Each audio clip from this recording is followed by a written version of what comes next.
In general, this pillar is easier than the dot pillar, but you can still get some really tricky puzzles pretty often. This pillar always has exactly 3 of each color, so if you realize you've already successfully partitioned off 3 of one color, don't overthink it and just get to the exit. Anyway, you can encounter the same 4 types of symmetry as the last pillar, and they're identified in the same way. First is no symmetry. In this case, an important fact to notice is that there will always be a horizontal distance of 3 squares between your 2 lines. That means in a lot of cases you can think of your solution as a stack of slices 3 spaces wide. So with this type of symmetry, pick a color and try to find a stack that contains only that color in empty spaces.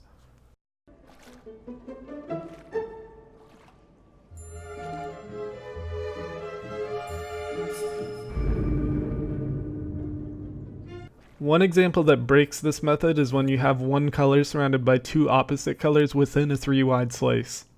In this case, it's impossible to get the middle square in its own 3-wide partition, so your only choice is to do sort of a vertical zigzag to separate it from the rest. Second is horizontal symmetry. A lot of the time you can think of your solution having an inside and an outside, since the start points are adjacent to one another. Most of the time, one color will be on the inside and one color will be on the outside.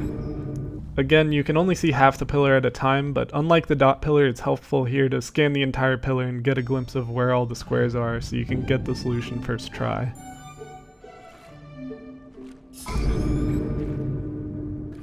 Third is vertical symmetry and horizontal symmetry together. This type feels similar to a combination of the other 2 symmetry types.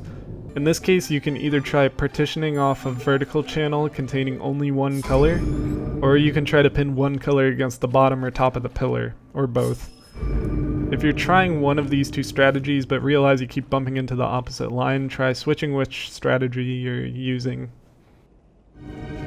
Last is vertical without horizontal symmetry.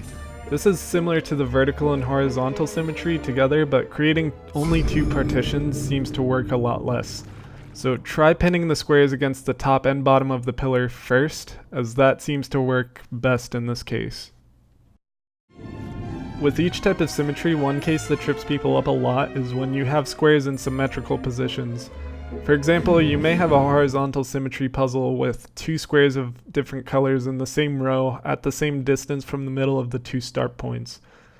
In these cases, separating the pillar into one black partition and one white partition will not work, because no matter how hard you try to keep these 2 squares separate, they will always end up within the same group. The only way to get around this is to pin each square to either the top or bottom of the pillar.